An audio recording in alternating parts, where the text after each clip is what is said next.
Hey guys, welcome back to the channel. Today we're going to be making beef tallow, and we're starting with a 10-pound New York strip loin. I'm going to go ahead and cut this into big fat 2-inch steaks. So I have the loin completely sliced up into 7 nice thick 2-inch thick steaks. I do have this little extra piece here which came from the very end in order to make sure that they're all squared up. The next step in the process is just to trim off the fat cap, and that's what we're going to make tallow out of. So everything's trimmed up. Most of the fat's gone. If you take your time, it's not that difficult. I ended up with 2 pounds, 6 ounces of fat cap and fat, I guess. You can leave a little bit of this beef on here. It's not the end of the world. It'll just give your tallow a little beefier flavor. I cut these into strips because I feed them through a meat grinder. Not necessarily required. You can just dice this up with your knife. That also works. I just go the extra step. So for right now, I'm going to throw this in my freezer for about 30 minutes to get it a little firmer. And then we're going to go ahead and put it through the meat grinder. In the meantime, I'm going to go ahead and vacuum pack these steaks. Steaks are sealed up and they come out to about 15 3/4 pound a piece if you average it out. Just in the 7 steaks, I ended up with 6 pounds, 14 ounces. And then this little guy here was, I think, about 5 or 6 ounces. This one's already seasoned and basically just marinating with a little Worcestershire sauce and some Gibson steak seasoning. I'm going to throw this in the fridge. This will be a lunch or snack in the very near future. The rest of this, however, I am going to freeze because I have a bunch of steak and lamb left over from the holiday weekend that I'm going to be consuming all week. And so this will be next week's food. And we have a few more minutes until we can get rolling on making tallow. All right, so we have the KitchenAid meat grinder all set up. This is the metal meat grinder attachment. There's your little feeder hole. And that's why I say cut this into strips to make it a little easier. They also give this thing you can push the product through. So you set this on 4 and you start feeding it in. And it's a little time consuming. It's really not that bad though, guys. Starts coming out the other end. All right, and just like that, we're finished. It was kind of difficult to hold the phone and do that one-handed. Went by much faster once I put the phone down. Anyway, so everything's ground up. This is coarse grind.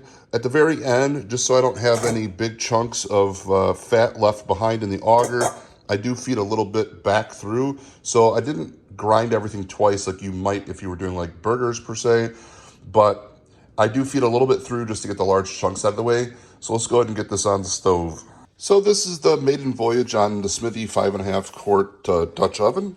I've yet to use this, and I wanted to use this for tallow, so here we are.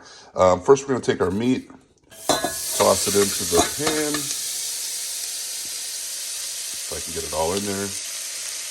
All right, and then we're going to go ahead and add hot water. I'm pouring it from a tea kettle. Basically, you just want to cover the fat, so I'm using hot water just to kind of get a jump start on the process. This basically just helps to start the rendering process. I'll go ahead and kick the heat up onto high. Basically get this to a nice rolling boil. And then after that, you lower the heat, let it simmer. Some key things is that you want to stir this frequently until you get it onto a simmer. And then from that point, basically you can kind of walk away from it. Water boils at 212, so what I've noticed that when all the water is gone on a simmer, the heat of the oil that's left will start to rise in temperature. I try not to let it get any higher than like 220 to 250. Otherwise, you start getting like some off flavors. All this meat will start to turn into like little crispies in the pan. And if you're not careful, it'll burn, and you don't want that. So even with just the little time that it's been on there, you can already see the oil starting to rise to the top. Basically, we're going to go ahead and bring this to a boil. So as you guys see, I have a vigorous boil going on. As of right now, the temperature is probably in the, 210 range, 208, 209, something like that. So basically, you can go ahead and boil it like this on high. For as long as you're willing to stand here and kind of babysit it. So You want to keep stirring it to make sure nothing starts sticking to the bottom. It's not really a concern about that until you start getting lower on water. So the downside to this method is that it does take a little while longer. You have to basically evaporate all of the water. The plus side is I feel like you get a really good render and you're less likely to burn your fat. If you do this in your oven at just like say 220 degrees, it will take a lot longer to render everything down. And so like I said, if you want to pay close attention to this, keep it up on high and wait till you get really close to the water being gone before you bring it down to a low simmer. Otherwise, if you want this to be a longer process and more forgiving, keep it on like a simmer, medium, like a medium to medium low heat, just enough to keep a low simmer going, and eventually all the water will go away. But I want to try to get this done in like a couple of hours because I've got stuff to do today. So we're going to go ahead and keep it up on high until we start to see the majority of the water gone, and I'll see you guys shortly. So guys, we're at about 25 or so minutes and we're seeing 212, 213, something along those lines. So I've dropped the heat down to like a medium to medium low heat. Some of this stuff is just starting to stick a little bit to the bottom, which is a good sign. It means we're getting low on water and we're not terribly far away from being done. On the flip side, you gotta start really giving it your attention so that this stuff doesn't glue itself to your pan. You can also turn the heat down a little bit, but like I said, I'm trying to get this knocked out today. And so I'm just gonna keep stirring it and monitoring for progress. I think we'll be done here in, I don't know, maybe less than an hour. Current temperature is about 215 degrees. I have it on a medium low heat. And as of right now, I'm just stirring this about every 10 minutes or so until we see the heat climb to about 230 degrees. I'm just giving this a stir to try to minimize how much junk is stuck to the bottom of the pot. There's going to be, no matter what, these little crispies are gonna stick. So we're getting close, guys. This has been a really good rendering so far. I don't think we've been going at it for much more than about 45 minutes to an hour. I forget exactly when we started, but anyway, it's happening really quickly and we're almost there. Stay tuned. We are currently at a medium heat and I think we're just about there, guys. So I'm looking for around like 230, 240, somewhere in that ballpark. All right, looks like we're hitting it. So 240 degrees. I don't like going over 250, but we're at 240. And what we'll do now is just go ahead and cut the heat. This will start to cool off. And once everything starts to calm down, I will go ahead and strain it. And we are one step closer to having some amazing tallow. While the Dutch oven of tallow's cooling down, here is that little tiny steak that wasn't gonna make the cut. So anyway, we've got some sunny side up eggs, that little steak. This was seared 1 minute on each side in a cast iron skillet. And so it looks like about a good medium rare, medium in some areas, but nonetheless delicious. We're gonna eat this while we wait for the tallow to cool down. All right, guys, so my impression of the steak: it's juicy, it's tender. I can do this. We'll call that lunch. And hopefully here in the next 10 or 15 minutes, we'll be finishing up the tallow. See you guys soon. All right, it's cool enough. Let's go ahead and get this strained. So, since I'm not going to be able to hold this and pour it at the same time, we have our Dutch oven, and I have a fine mesh metal strainer, and this is going to go into a pot. It could go into a bowl. This is step number 1. Pour it through here. Step number 2, I like to take a bowl, and well, first off, what we do, here's our tallow. I like to squeeze the rest of what's out of there. You could use like a spoon. I like to use just a bowl, and I push down on it. So that's my next step.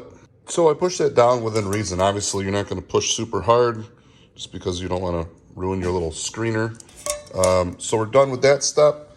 You can go ahead and just dump it back into the original bowl, or in this case, Dutch oven, and that leaves us with this. So the next step is putting the strainer over another bowl. Obviously a nice clean bowl. I put grade 100 cheesecloth, fold it over a couple of times, take our beef tallow and pour it through the cheesecloth like so. So this filters out all the rest of what might be left, and you'll end up with beautiful tallow. That's about all there is, not much left behind. And you can see little tiny bits there. What I end up doing is kind of giving this a little bit of a ring to get the rest of the tallow out of the cheesecloth. Obviously I can't do that holding the phone. So this beautiful liquid is what you have left behind.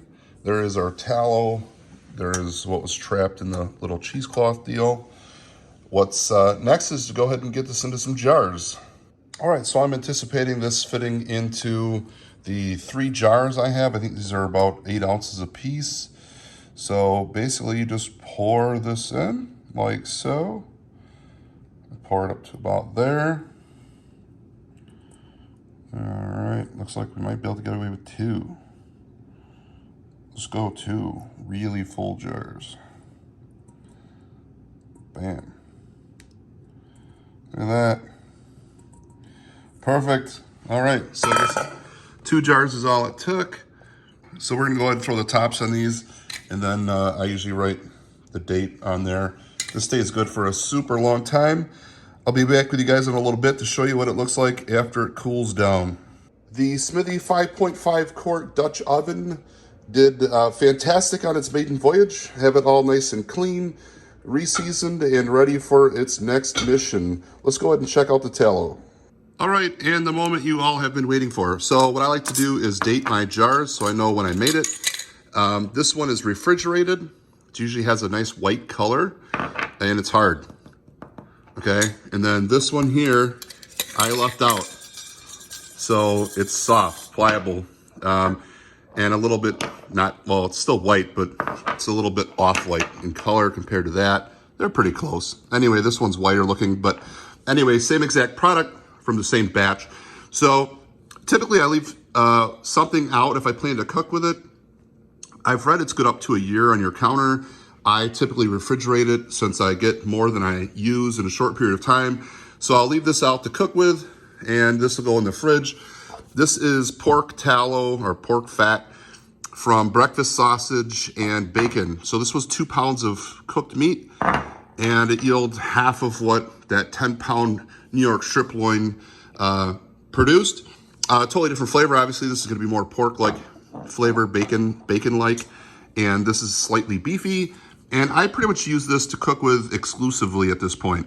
All right, guys. Well, I appreciate you watching the video. If you've made it this far, I've been talking about making a beef tallow video for weeks and weeks now. So finally got around to it.